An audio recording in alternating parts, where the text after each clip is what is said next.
I was supposed to show this off next year. However, tonight looked like a good time. Tonight, we're going to draw a Biblian. And this time, we're drawing him on his flying saucer.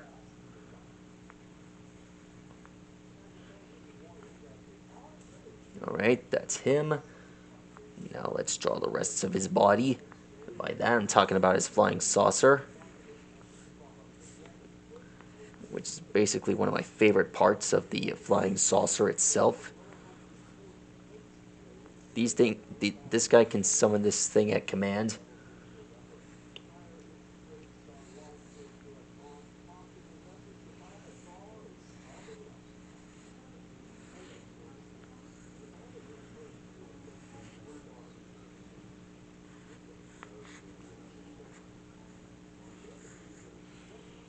Here we are.